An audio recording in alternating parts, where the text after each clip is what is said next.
많은 사람들이요, 죽음을 두려워합니다. 죽음이 두렵지 않은 사람이 어디 있을까요? 죽을 날만 기다린다라고 생각하는 사람도 막상 죽을 날이 되면 두려운 것은 사실일 것입니다. 제가 그래서 포털 사이트에 죽음이란 무엇인가 이것을 한번 쳐봤습니다. 우리가 잘 아는 거기 네이버라고 있죠. 거기다가 제가 쳐봤어요. 그러니까 네이버 지식인에 이런 부분이 있었어요. 들어보세요. 저는 고2인데요. 죽음에 대해 깊게 생각해 봤는데 정말 두렵습니다. 여러분, 고2도 죽음이 두렵습니다. 어떡하죠? 제가 죽으면 아예 없어져 버리는 건데, 여러분도 한번 생각해 보세요. 우린 결국 언젠가 죽게 된다는 사실이 두렵지 않습니까? 라는 질문을 올려놨어요. 그러면 막 많은 사람들이 답글을 달거든요. 근데 한 답 중에 이러한 답이 있었어요. 그런 거 인간이 범접할 수 있는 영역이 아닙니다. 과학도 밝힐 수가 없습니다. 그럼 어떻게 하는 거냐? 그냥 사세요. 이렇게 얘기했어요. 죽음이 뭔지 너도 모르고 나도 모르고, 그러니까 그냥 살자는 것이죠. 여러분, 과연 죽음이라는 것은 무엇일까요? 모든 사람이 가는 그 길입니다. 그러면 죽음이 무엇이고, 죽음 이후에는 어떠한 일들이 이루어질 것인가? 우리의 인류의 가장 큰 궁금증이자 우리의 가장 큰 문제가 아니겠습니까? 그런데 이 죽음의 문제에 대하여서, 죽음 이후의 삶에 대하여서 오늘 성경은 우리에게 명백하게 이야기하고 있습니다. 우리가 함께 살펴보고 있는 사도신경은요, 우리의 신앙의 선배들의 신앙 고백인데요, 그 사도신경의 신앙 고백을 통하여 이 죽음의 문제를 이렇게 이야기합니다. 몸이 다시 사는 것과, 죽음이 분명히 있지만 몸이 다시 산다라는 것이죠. 우리의 몸은 어떻게 죽지만 다시 살게 되는 것일까요? 과연 이 부활이라는 것은 어떠한 의미가 있는지 오늘 이 주일에 함께 살펴보기 원합니다. 먼저 우리가 이 죽음이 무엇인지를 좀 아는 것이 필요합니다. 여러분, 죽음이란 무엇일까요? 죽음에 대해서 많은 분들이 많은 이야기를 할 수 있습니다. 그런데 신앙적인 관점에서 죽음이라는 것은 이러한 의미가 있습니다. 죽음을 알기 전에 우리가 먼저 알아야 될 것이 있는데, 그것은 우리의 인간이 어떻게 구성되어 있냐는 것이지요. 우리의 인간은 육체와 영혼으로 구성되어 있다라고 성경은 이야기를 합니다. 천사는요, 영혼이 있어요. 하지만 육체는 없습니다. 그리고요, 동물들은요, 육체는 있어요. 하지만 영혼은 없습니다. 그러나 인간은 하나님께서 육체를 만들어 주셨고, 거기에 생명, 영을 불어 넣어 주셔서 영과 육체의 두 부분으로 이루어졌다는 것이지요. 성경적인 죽음의 의미는요, 육체와 영혼, 이 둘이요 분리가 되는 것, 이것이 바로 죽음이라는 겁니다. 성경은 육체와 영혼이 분리된 걸 죽음이라고 얘기해요. 일반적인 사람들은 심장이 멈추거나 호흡을 못하게 되면 그러면 죽는다라고 이야기를 하죠. 그래서 숨을 거두셨습니다, 이러한 이야기를 하지 않습니까? 그것을 죽음이라고 보죠. 하지만 성경은 육체와 영혼이 분리된 것, 이것이 죽음이다. 영혼이 몸을 떠나면 죽게 된다라고 말씀하고 있다는 겁니다. 그러면 이 성경이 말하는 죽음을 더욱더 구체적으로 우리가 좀 살펴보기 원합니다. 한 3가지 정도가 있는데요. 첫 번째는 영혼의 죽음이에요. 두 번째는요, 육체의 죽음이에요. 그리고 세 번째는 영원한 죽음이 있다라고 성경은 알려준다는 것이지요. 성경이 말하는 죽음, 먼저는요, 영혼의 죽음에 대해서 우리가 좀 살펴봅시다. 이 영혼의 죽음이란 무엇일까요?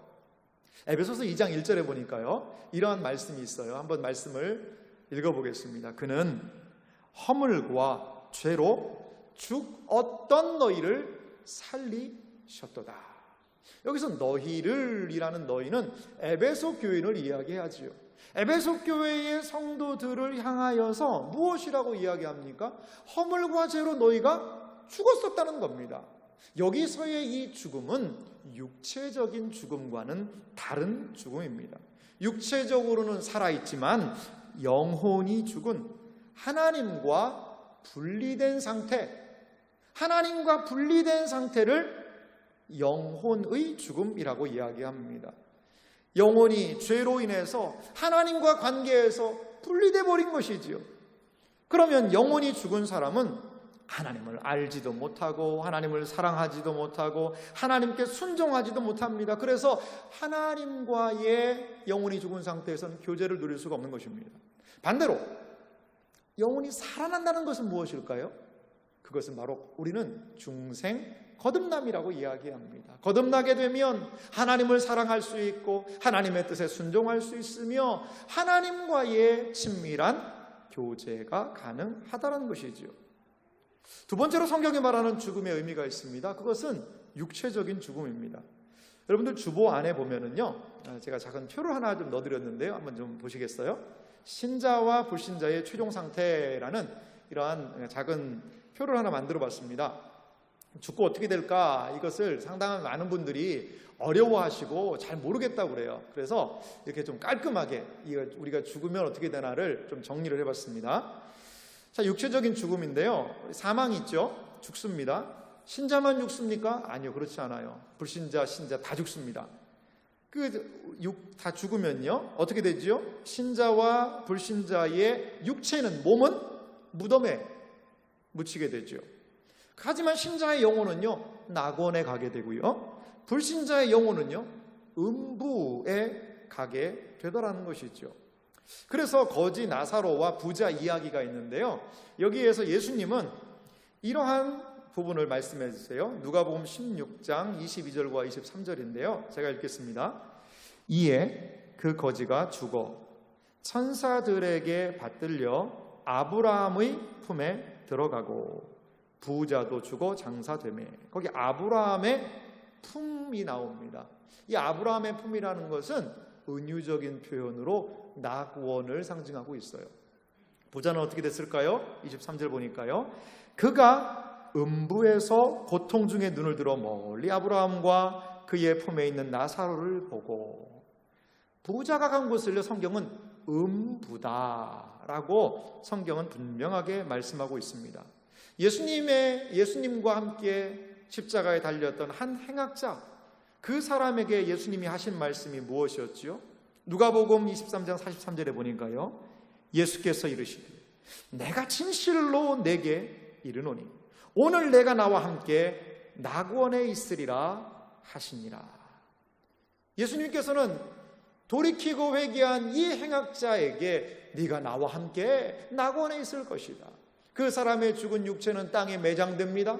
하지만 그의 영혼은 주님과 함께 낙원에 있을 것이라는 것이죠. 몸과 분리되어 낙원에 있는 영혼은 몸이 부활하여 다시 몸과 결합되기 전까지 몸이 없는 선사와 같은 영적인 상태에 놓여 있게 됩니다. 다시 여러분 한번 표를 보세요. 표를 보시면 사망에서부터 그 무덤에 머물고 음부에 가는 그 아래 중간 상태라는 말이 있습니다. 이 중간 상태라는 것은요, 우리 신자들의 최종적인 모습은 아니에요. 최종적인 모습은 무엇일까요? 바로 최종 상태, 부활의 모습이 최종 상태라는 겁니다. 낙원에 머물러 있는 것은 중간적인 상태지 최종적인 상태는 아니라는 것입니다. 그렇습니다. 우리의 앞서간 신앙의 많은 사람들 다 어디에 있을까요? 지금 낙원에서 주님과 함께 있다는 것이지요. 그들의 몸은 이 땅에 묻혀 있는 상황입니다. 이렇게 말씀을 드리니까요, 많은 분들이 궁금해하세요. 아유, 목사님, 몸이 살아나서 또 이 영혼과 합쳐가지고 부활을 하게 된다면, 아이고, 이거 화장을 하면 안 되겠네요. 화장을, 이 몸을 잘 간수해 놔야지. 이거 화장하면 큰일 나겠습니다. 이렇게 말씀하시는 분이 계세요. 근데 화장이라는 것은요, 우리의 육체가 그 흙으로 돌아가는 매우 축약된 과정이라고 봐요. 여러분, 그러면 1000년 전에 죽은 사람은 지금 어떨까요? 그 흔적이 어디 있을까요? 화장도 마찬가지인 것 같습니다. 그렇기 때문에 이 지구상 어디에서 죽었든지 간에 하나님께서는 부활할 때에 그 육체를 불러내어 주신다는 것을 여러분 믿으시기 바랍니다. 자, 이제 성경이 말하는 세 번째 죽음이 있습니다. 육체적인 죽음과는 좀 다른 죽음인데요, 영원한 죽음이 있다라고 성경이 이야기를 해요. 이것은요, 어떤 거냐면 최후의 심판 이후에 주어지는 죽음인데요, 예수님이 성경을 통하여서 최후의 심판을 말씀하신 부분이 있습니다. 이 성경이 요한계시록을 통하여 이 최후 심판을 이야기하는데요, 이 마지막에 죽은 자들이 일어나 심판받게 되는 그 장면이 어떤 부분일지 요한계시록 20장 11절부터요 제가 좀 설명하면서 말씀을 좀 드리겠습니다. 11절은 이렇게 시작합니다. 또 내가 크고 흰 보좌와 그 위에 앉으신 이를 보니 땅과 하늘이 그 앞에서 피하여 간데 없더라. 여기 보십시오. 크고 흰 보좌와 그 위에 앉으신 이가 있다는 것이죠. 크고 흰 보좌, 그 위에 앉으신 분, 성부 하나님과 그분의 통치를 대행하는 성자 예수 그리스도를 우리는 크고 흰 보좌에 앉은 분으로 생각할 수 있습니다. 12절 계속 보니까요, 또 내가 보니 죽은 자들이 큰 자나 작은 자나 그 보좌 앞에 서 있는데, 죽은 자들이 큰 자나 작은 자 모든 사람이란 뜻이지요. 그 보좌, 흰 보좌, 하나님과 예수 그리스도께서 심판을 행하시려고 앉아 계신 그 보좌 앞에 서 있다는 것이죠. 서서 그들은 하는 일이 무엇일까요? 책들이 펴 있고 또 다른 책이 펴졌으니 곧 생명책이라. 죽은 자들이 자기 행위를 따라 책들에 기록된 대로 심판을 받으니, 책들에 기록된 대로 심판을 이들이 보좌 앞에서 받고 있는 장면을 우리에게 보여줍니다. 13절, 바다가 그 가운데서 죽은 자들을 내주고 또 사망과 음부도 그 가운데서 죽은 자들을 내주매 각 사람이 자기의 행위대로 심판을 받고 사망과 음부도 불못에 던져지니 이것은 둘째 사망 곧 불못이라. 15절 말씀 중요한 말씀인데요, 우리 한 목소리로 같이 한번 읽겠습니다. 누구든지 생명책에 기록되지 못한 자는 불못에 던져지더라. 아멘. 거기 생명책에 기록되지 못한 자가 불못으로 던져진다. 이 불못은 둘째 사망, 영원한 죽음을 의미하고 있습니다. 불못에 던져진 존재는 이제 하나님과 영원한 분리가 일어나요. 이 땅에 있을 때도 불신자들에게 하나님께서는 비와 바람과 햇볕과 일반 은혜를 허락하십니다. 하지만 이 최종적인 상태는 하나님의 은혜에서 단절된 최종적인 영원한 분리의 상태라는 것입니다. 다시 한번 여러분들에게 나눠드린 표를 한번 보시겠어요? 거기 보면 최후 심판이 있습니다. 최후 심판이 있고요, 그 최후의 심판이 있은 다음에 새하늘과 새 땅, 하나님을 믿는 신자들에게는 새하늘과 새 땅의 은혜가 있고, 하나님을 믿지 않는 자들에게는 불못, 둘째 사망, 영원한 죽음이 이들에게 임하게 되는 것을 우리는 볼 수가 있습니다. 그렇습니다. 기독교 신앙이 말하는 죽음은 이렇게 영혼의 죽음, 육체의 죽음, 또한 영원한 죽음이 우리 기독교 신앙이 말하고 있는 죽음의 모습이라는 것입니다. 그렇다면요, 이러한 죽음에서 부활한다, 몸이 다시 산다라는 것은 어떠한 의미가 있는 것일까요? 우리는 부활의 의미를 함께 살펴보기 원합니다. 여러분, 부활은 어떤 의미가 있을까요? 부활이라는 것은요, 우리 신자의 무엇이요? 구원이 완성되는 것입니다. 죄로 인하여서 저주에서 구원받는다는 것은 우리의 육체와 영혼 모두가 구원을 얻는다는 것, 단순히 우리의 영혼만 구원을 얻고 우리의 몸은 그냥 버려지는 것이 결코 아니라는 것입니다. 우리의 진정한 구원은 우리의 영혼과 우리의 이 육체 모든 것들이 함께 완전히 회복되어서 새하늘과 새 땅의 은혜를 경험하는 것, 이것이 구원이라는 것입니다. 이러한 구원의 모습을 보여주는 분, 부활의 모습을 보여주는 분이 계세요. 그것이 바로 예수님이에요. 예수님은 우리가 어떠한 모습으로 부활할지를 보여주고 계시는 우리 부활의 모델이 되신다는 것입니다. 신자들의 몸이 부활한다는 것은요, 부활하신 예수님의 몸처럼 변화되는 것을 말합니다. 그래서 우리는 예수님의 부활을 믿는 자들의 그 예수님께서는 부활의 첫 열매가 되셨다는 것을 기억할 필요가 있습니다. 고린도전서 15장 20절은 이렇게 이야기하죠. 그러나 이제 그리스도께서 죽은 자 가운데서 다시 살아나사 잠자는 자들의 첫 열매가 되셨도다. 할렐루야. 그렇습니다. 예수님은 잠자는 자들, 죽은 자들의 첫 열매가 되셨다는 것이죠. 나무에 열매가 하나 맺혀요. 그러면 저 열매가 다음에도 맺히겠구나를 우리 모두 기대할 수 있지 않겠습니까? 사도 바울은 부활장이라고 불리는 고린도전서 15장에서 신자의 몸의 부활에 대해서 이렇게 설명해 주는 부분이 있습니다. 35절부터 38절을 제가 읽겠습니다. 누가 묻기를 죽은 자들이 어떻게 다시 살아나며 어떠한 몸으로 오느냐 하리니. 자, 고린도 교회 안에 죽은 자들이 어떻게 다시 사냐, 어떠한 몸으로 오냐라고 궁금히 여기는 사람들이 있었다는 거예요. 그래서 사도 바울은 36절부터 이야기합니다. 어리석은 자여, 내가 뿌리는 씨가 죽지 않으면 살아나지 못하겠고, 또 내가 뿌리는 것은 장래의 형체를 뿌리는 것이 아니요 다만 밀이나 다른 것의 알갱이 뿐이로되 하나님이 그 뜻대로 그에게 형체를 주시되 각 종자에게 그 형체를 주시느니라.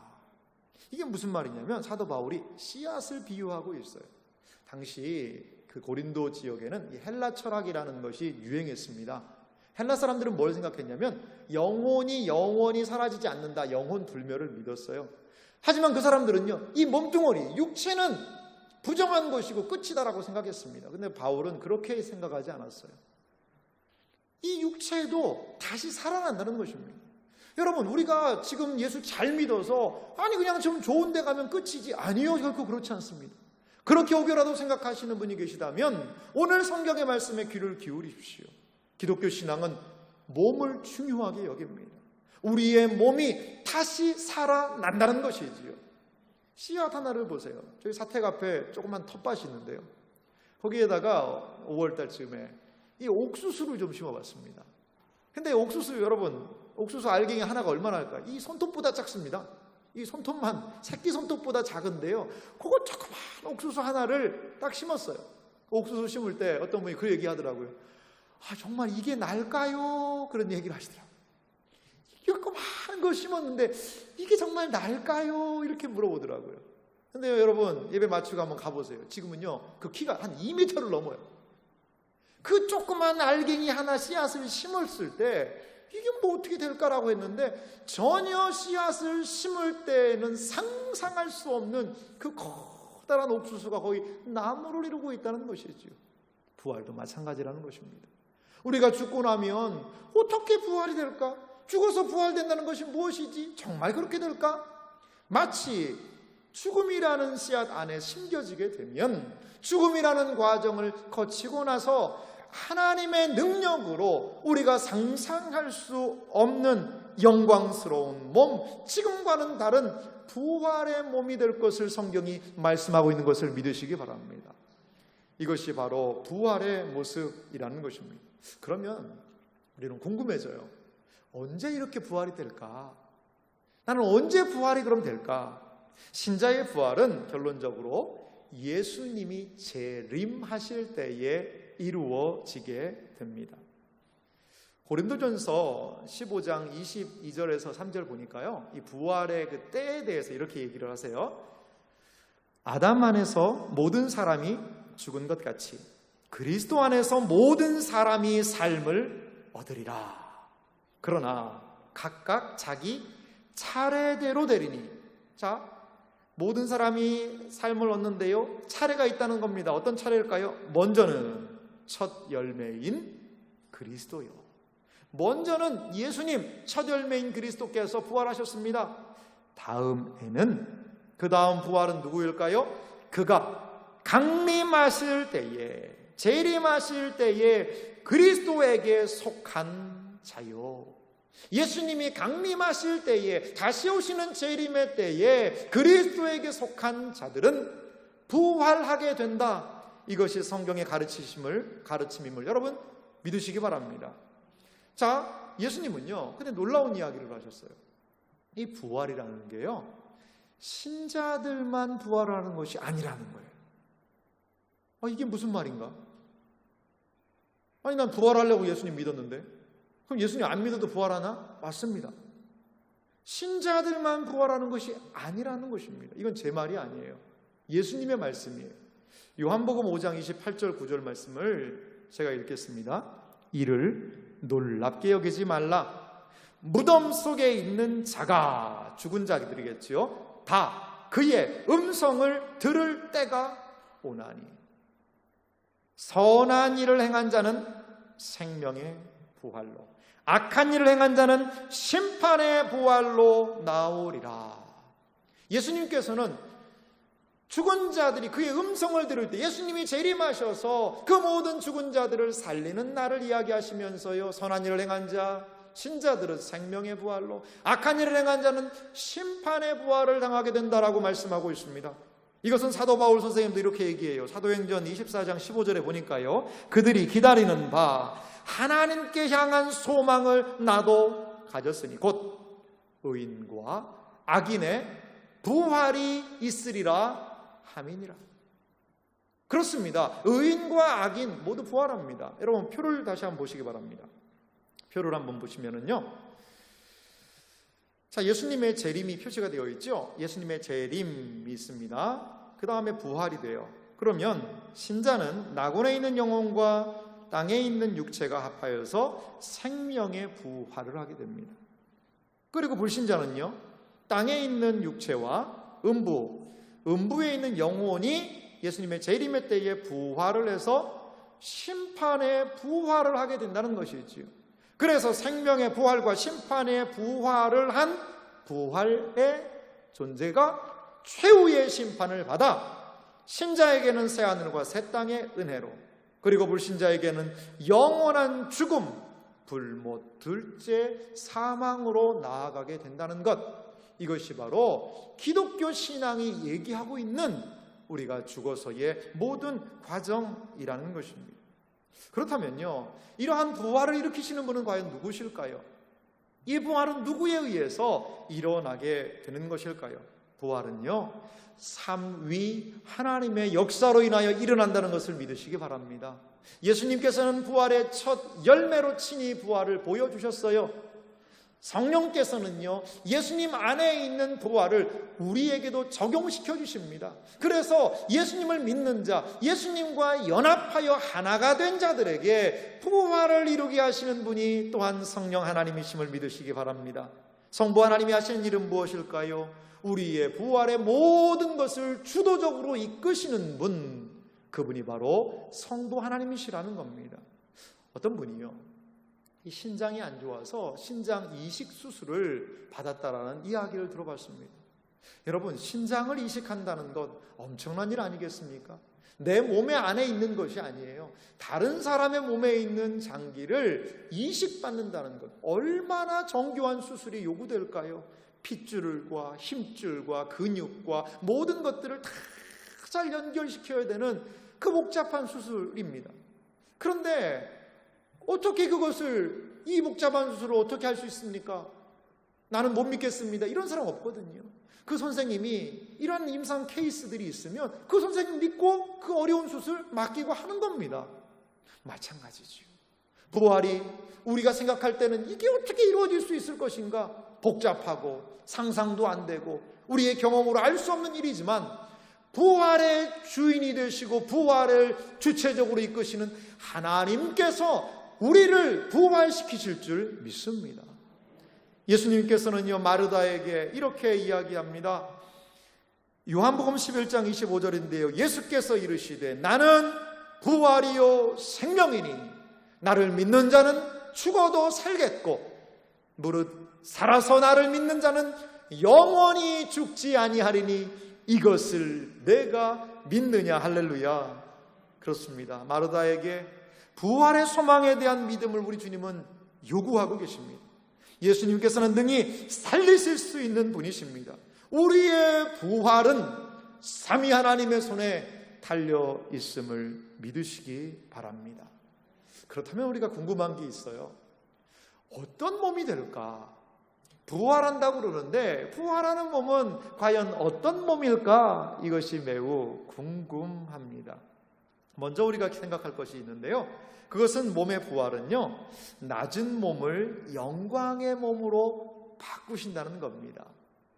그것을 저는 연속성이라는 그런 단어로 설명을 하고 싶어요. 빌립보서 3장 20절 말씀부터 보니까요, 이렇게 말씀하고 있어요.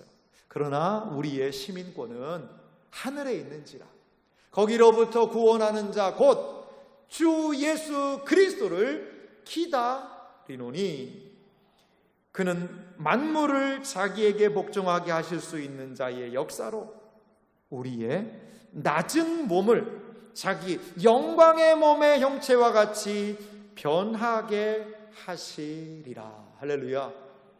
오늘 성경이 우리에게 이야기해 주는 바가 무엇입니까? 우리의 낮은 몸이 영광의 몸, 부활의 몸으로 변화된다는 것입니다.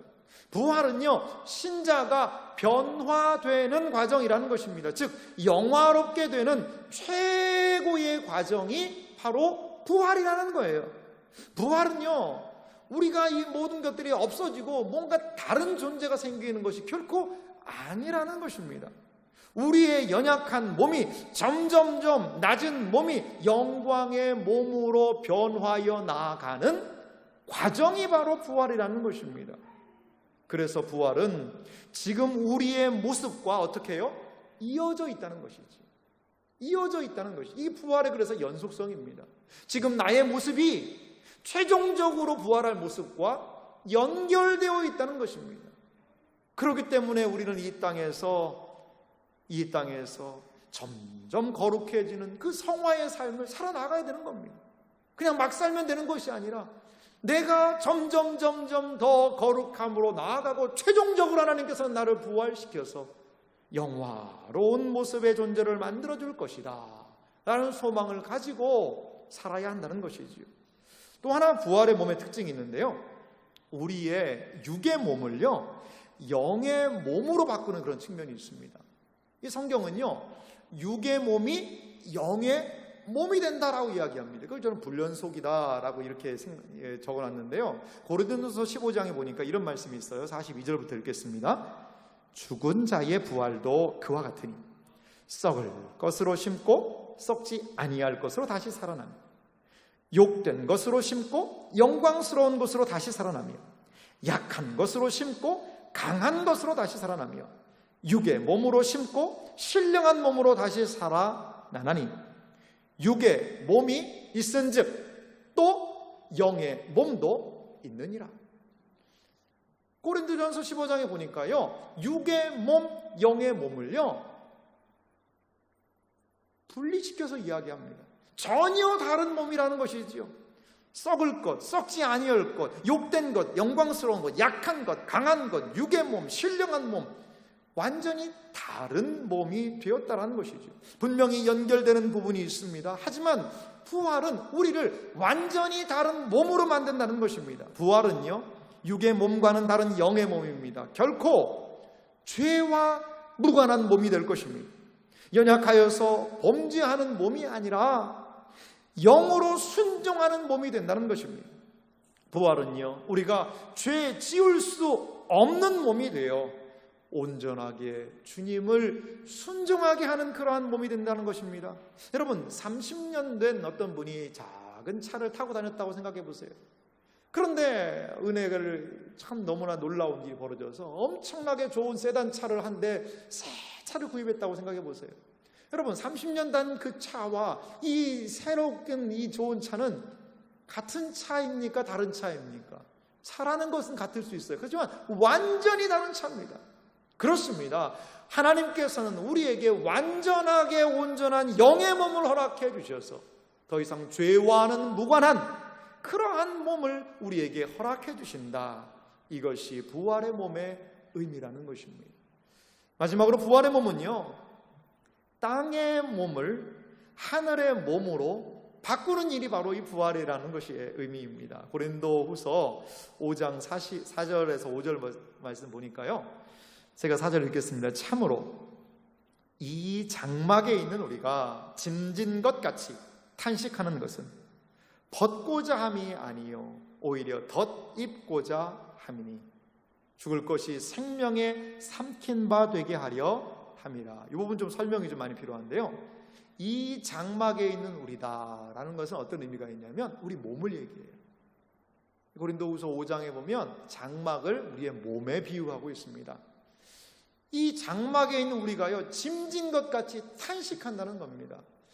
이 우리가 이 몸에 있을 때는, 지금 현재 몸에 있을 때는 뭐가 있다는 거죠? 탄식이 있다는 겁니다. 왜 탄식할까요, 여러분? 자꾸 몸이 아파요. 썩음썩음하고요. 뭐가 좀 아파요. 그러니까 탄식이 나고요. 또 왜 탄식을 할까요? 이 몸이요, 죄를 저질러요. 죄를.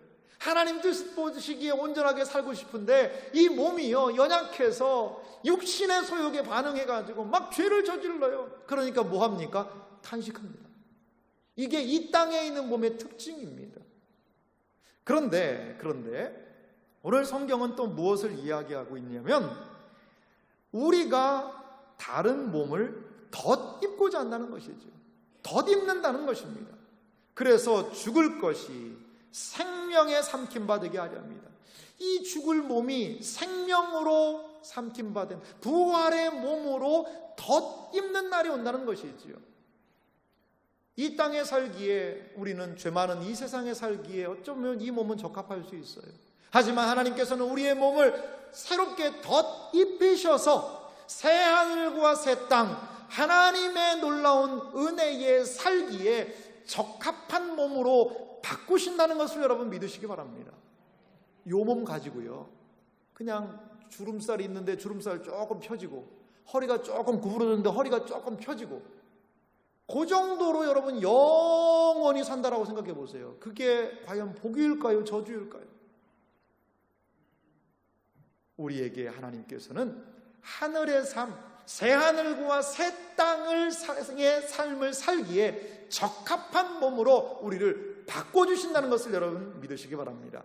이것을 하시는 분에 대해서 5절은 이렇게 이야기합니다. 곧 이것을 우리에게 이루게 하시고, 이 부활을 우리에게 이루게 하시고 보증으로 성령을 우리에게 주신 이는 누구시라는 거죠? 하나님이시니라. 할렐루야.